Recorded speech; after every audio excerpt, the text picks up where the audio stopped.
بسم اللہ الرحمن الرحیم الحمد للہ رب العالمین والعاقبۃ للمتقین والصلاة والسلام علی سید الانبیاء والمرسلین وعلی آلہ واصحابہ وعطرتہ اجمعین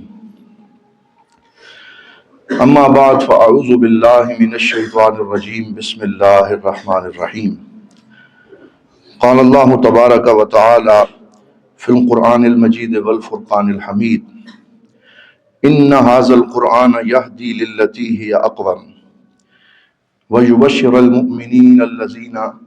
یعملون الصالحات ان لهم اجرا کریما صدق اللہ مولانا العظیم وبلغنا رسولہ النبی الکریم۔ تمام احباب محبت سے ادب سے بارگاہ سرور کونین صلی اللہ علیہ وسلم میں درود پاک پڑھیے۔ الصلاۃ والسلام علیک یا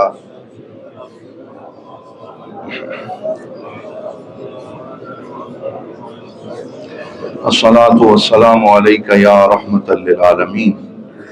وعلی آلک واصحابک یا شفیع المذنبین ویا جد الحسن والحسین۔ بعد از حمد و صلوات لائق کے صد عزت و تکریم حضور دیوان کریم غریب نواز حضرت قبلہ پیر محمد امین الحسنات شاہ صاحب دامت برکاتہم القدسیہ اور جملہ برادران اسلام، اللہ رب العزت کے فضل و کرم سے ہم سب ماہ رمضان المبارک کے اس دوسرے جمعۃ المبارک میں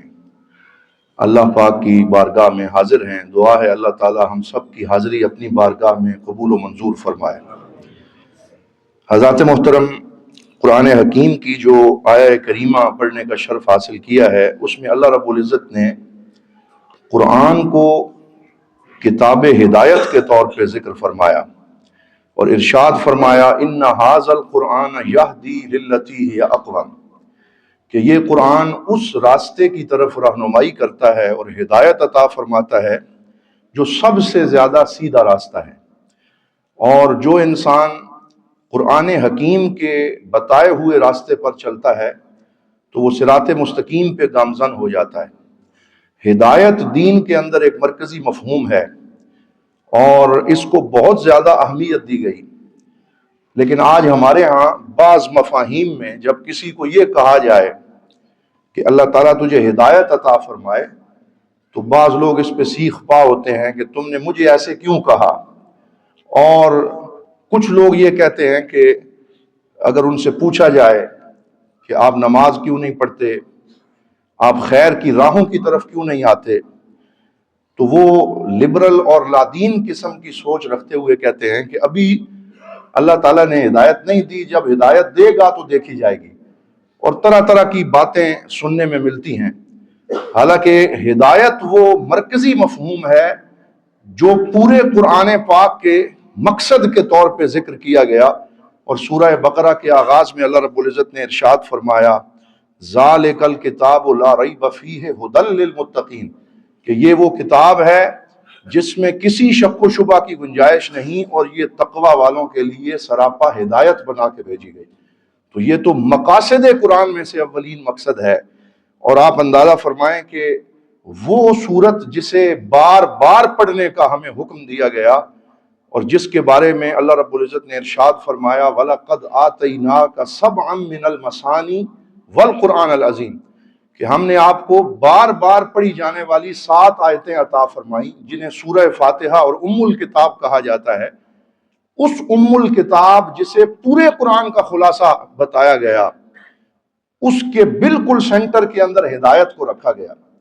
یعنی سورہ فاتحہ میں ایک شے جو بندہ مومن طلب کرتا ہے وہ واحد دعا ہے جو بار بار مانگنے کا حکم ہے، وہ یہی ہے کہ اہدنا الصراط المستقیم، یا اللہ ہمیں سیدھے راستے کی طرف ہدایت عطا فرما، ہمیں سیدھے راستے پر چلا۔ سورہ فاتحہ کے ابتدائی 4 آیتیں وہ اللہ کی ثناء اور اس کی حمد پہ مبنی ہیں۔ الحمدللہ رب العالمین الرحمن الرحیم مالک یوم الدین ایاک نعبد و ایاک نستعین۔ تو اللہ رب العزت کی حمد و ثنا کرنے کے بعد جب بندہ مانگنے کے مقام پہ آتا ہے اور سراپا دعا بنتا ہے تو پھر اللہ نے اسے حکم دیا کہ بس ایک ہی دعا مانگو، اور سورہ فاتحہ کا باقی حصہ بھی اسی دعا کی شرح بنا دیا کہ اہدنا الصراط المستقیم، ہمیں سیدھا رستہ دکھا۔ کون سا سیدھا رستہ؟ صراط الذین انعمت علیہم غیر المغضوب علیہم ولا الضالین آمین۔ تو یہ بندہ مومن کی زندگی میں ہدایت کی اہمیت ہے، اور ہدایت کوئی محدود مفہوم نہیں کہ جس سے صرف یہ مراد ہو کہ نماز، روزہ، تسبیحات اور تلاوت قرآن اس سے مراد ہے، بلکہ ہدایت وہ وسیع ترین مفہوم ہے جو زندگی کے تمام راہوں کو شامل ہے۔ جب ہم اللہ رب العزت سے یہ عرض کرتے ہیں کہ یا اللہ ہمیں سیدھے رستے پر چلا اور ہدایت عطا فرما، تو اس سے یہ مراد ہوتا ہے کہ میں اپنی زندگی کے فیصلے درست طریقے سے کر سکوں۔ میں نے کوئی بھی کام کرنا ہو تو اس میں تیری ہدایت میری زندگی میں شامل ہو، وہ چاہے انویسٹمنٹ ہو، وہ چاہے زندگی کا کوئی سفر کا فیصلہ ہو، کوئی نوکری کا فیصلہ ہو، زندگی کے جتنے بھی فیصلے ہیں ہدایت ان میں شامل ہے۔ اور اگر کسی ایک فیصلے میں بھی اللہ رب العزت کی جناب سے توفیق اور ہدایت شامل نہ رہے تو پھر وہ فیصلہ درست فیصلہ نہیں ہوا کرتا۔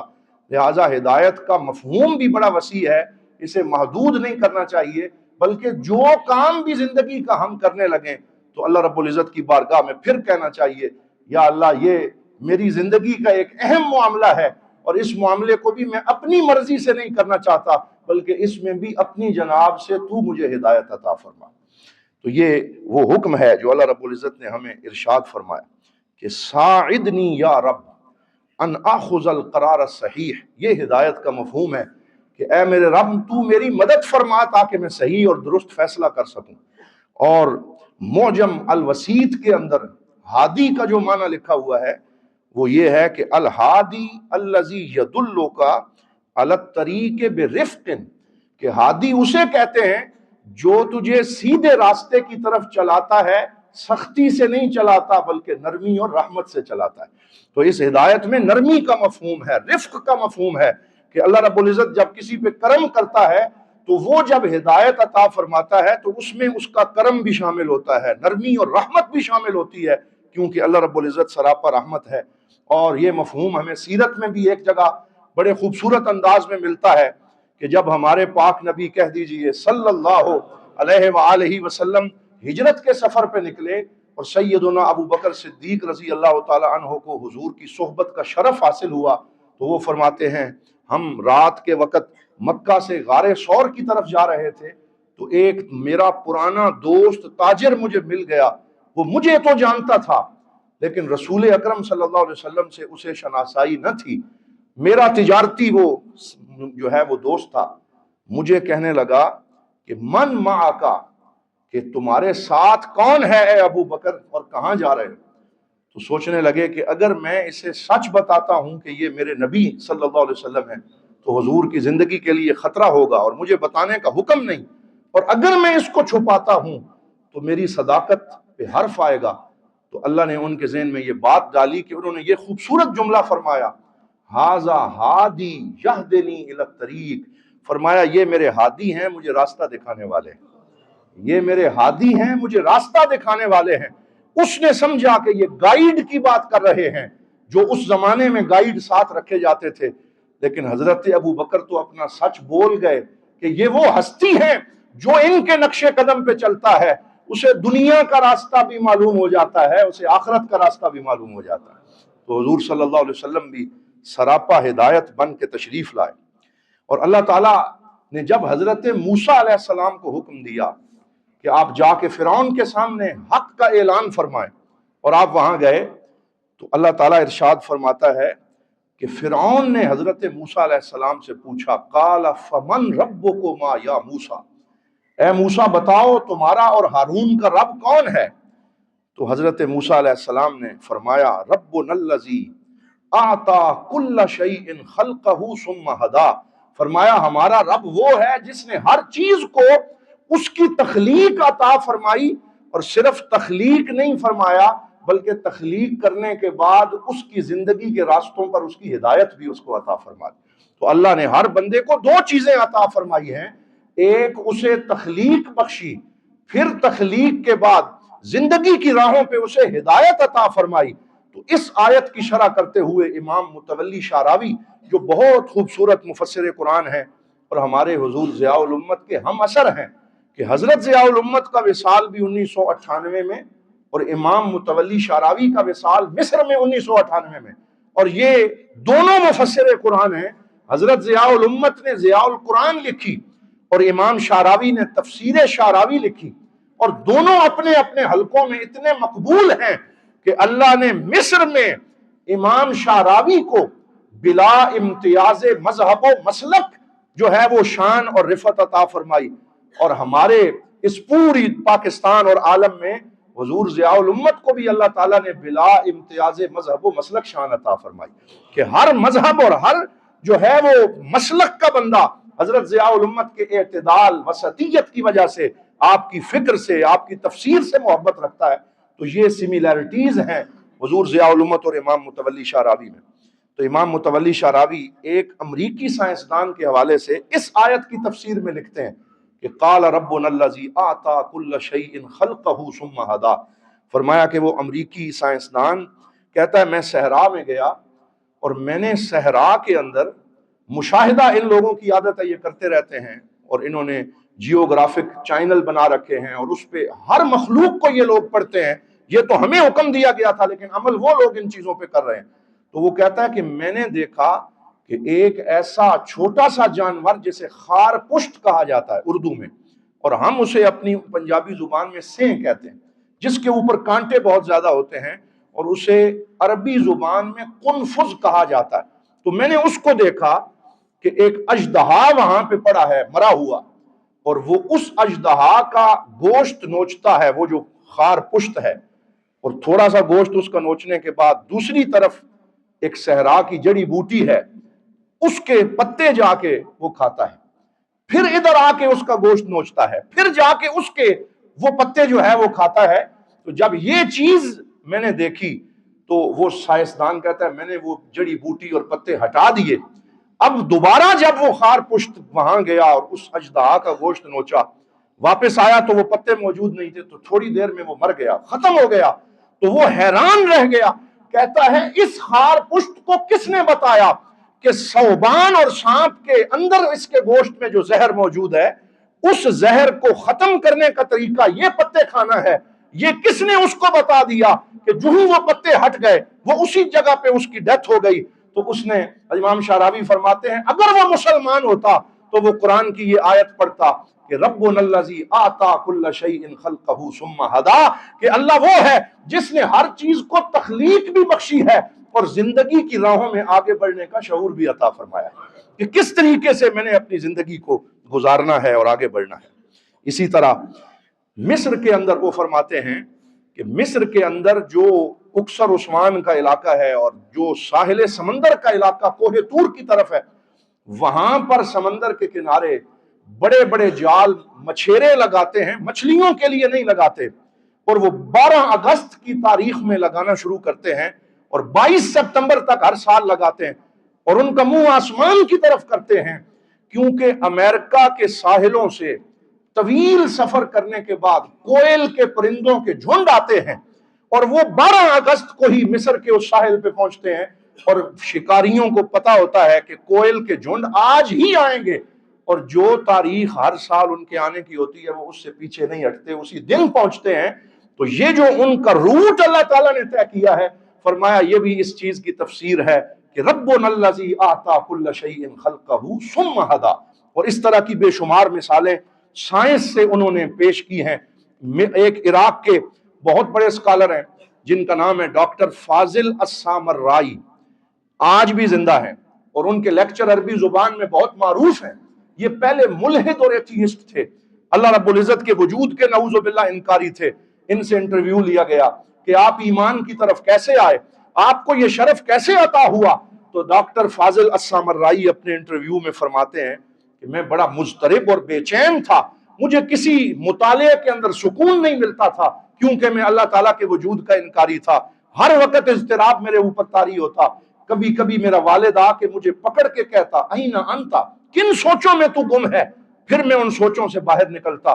ایک دن مطالعہ کرتے ہوئے سائنسی تحقیقات کے دوران میں اس نتیجے پہ پہنچا کہ ایک تالاب ہے، بہت بڑی ندی ہے، اس کے اندر ایک اس قسم کا مچھر پایا جاتا ہے. یہ اللہ نے بعودہ کی مثالیں بھی قرآن نے دی ہیں ہمیں سمجھانے کے لیے کہ وہ مچھر ہے، اور اس کا جو مادہ مچھر ہے وہ پانی کے اندر اپنے وجود سے ایک خاص قسم کا مادہ خارج کرتا ہے، اور اس مادے کی چھوٹی چھوٹی کشتیاں سی بنتی ہیں جو ہمیں نظر نہیں آتی لیکن پانی میں ایگزسٹ کرتی ہیں، قوارب جنہیں عربی میں کہتے ہیں. تو ان چھوٹی چھوٹی کشتیاں سی اس کے وجود سے نکلتی چلی جاتی ہیں، اور ان کے اندر وہ انڈے دیتی ہے، اور پھر وہ مر جاتی ہے، ختم ہو جاتی ہے انڈے دینے کے بعد. اور جب اس میں سے بچے نکلتے ہیں اور وہ بچے بڑے ہوتے ہیں، اور پھر ان کی مادہ، وہ جو مچھر ہیں وہ دوبارہ سے تخلیق کے عمل کے لیے انڈے دیتے ہیں، تو وہ بھی اسی طرح وہی مادہ اپنے جسم سے خارج کرتے ہیں، اس کے پھر اسی طرح کشتیاں بنتی ہیں. تو وہ کہنے لگا مجھے یہ بات سمجھ نہ آئی کہ ماں تو پہلے مر گئی، تو جب یہ بچے بڑے ہوئے انہیں کس نے بتایا کہ ہم نے بھی اسی طرح کی کشتیاں بنانی، اور انہی کشتیوں کے اندر ہم نے انڈے دینے ہیں اور اس سے ہماری افزائش نسل ہوگی. تو اس نے کہا صرف قدرت کا یہ عجیب نظارہ دیکھ کے مجھے اپنے رب اور خالق کے ہونے پہ یقین آ گیا کہ یہ کائنات ویسے نہیں چل رہی بلکہ احکم الحاکمین اس کے نظام کو چلا رہا ہے. اور اس نے پڑھ لیا لا الہ الا اللہ محمد رسول اللہ، اور اس وقت وہ اسلام کا بہترین سکالر ہے، اور بہترین وہ جو ہے وہ اس وقت اسلام کے اوپر اپنی رہنمائی مہیا کر رہا ہے. حضرات محترم، اس طرح کی بے شمار مثالیں ہیں. اب ایک آخری بات اس گفتگو کے حوالے سے میں یہ عرض کرنا چاہتا ہوں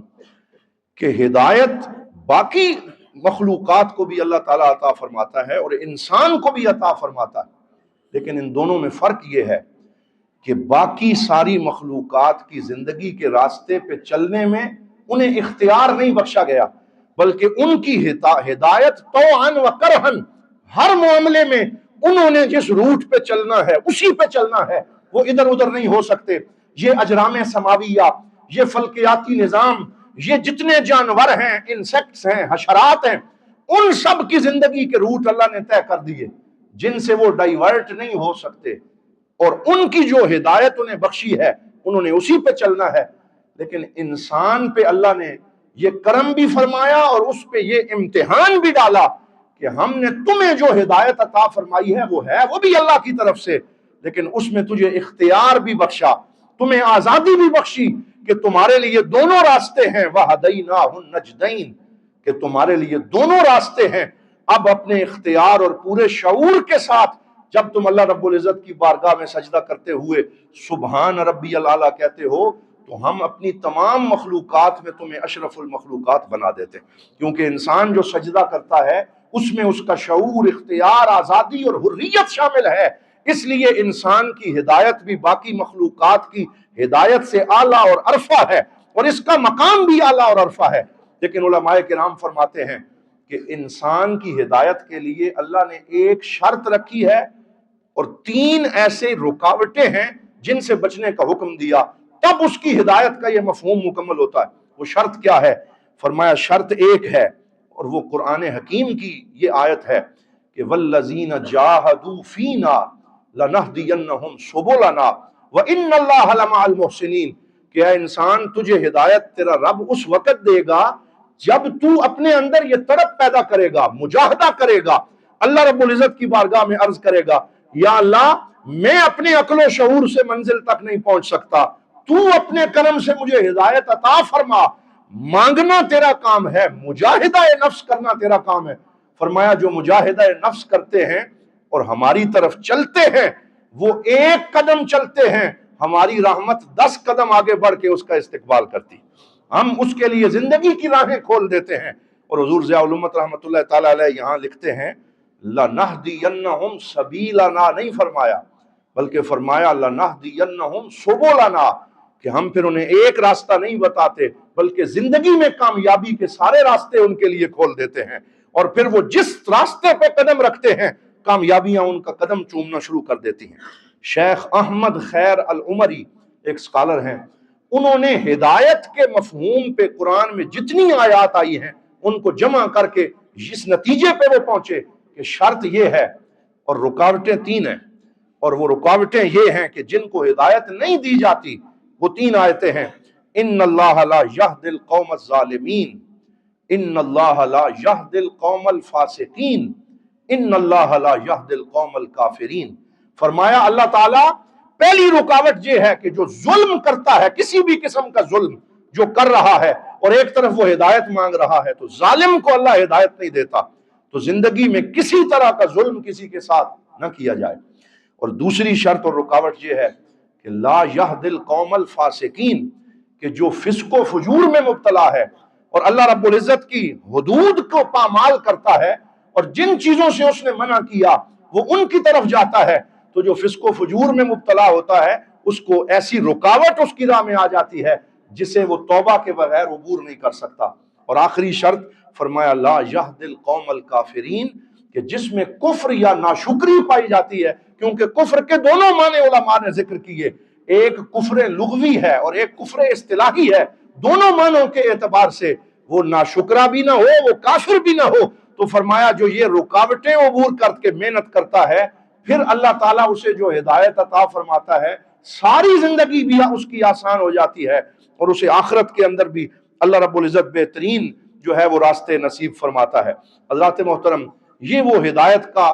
کنسپٹ ہے جو قرآن نے ہمیں عطا فرمایا، اور ہم خوش نصیب ہیں کہ اللہ رب العزت نے ہمیں ان ہستیوں کی سنگت اور صحبت عطا فرمائی کہ جن کے قدموں میں بیٹھ کے ہمیں قرآن کا یہ نور نصیب ہوتا ہے اور یہ راستے ہمارے لیے کشادہ ہوتے ہیں۔ ہم دعا کرتے ہیں کہ ہماری یہ نسبتیں سلامت رہیں، یہ آستانہ سلامت رہے، اور دارالعلوم محمدیہ غوثیہ بھیرا شریف کو اللہ رب العزت مزید برکات نصیب فرمائے۔ وآخر دعوانا ان الحمد للہ رب العالمین۔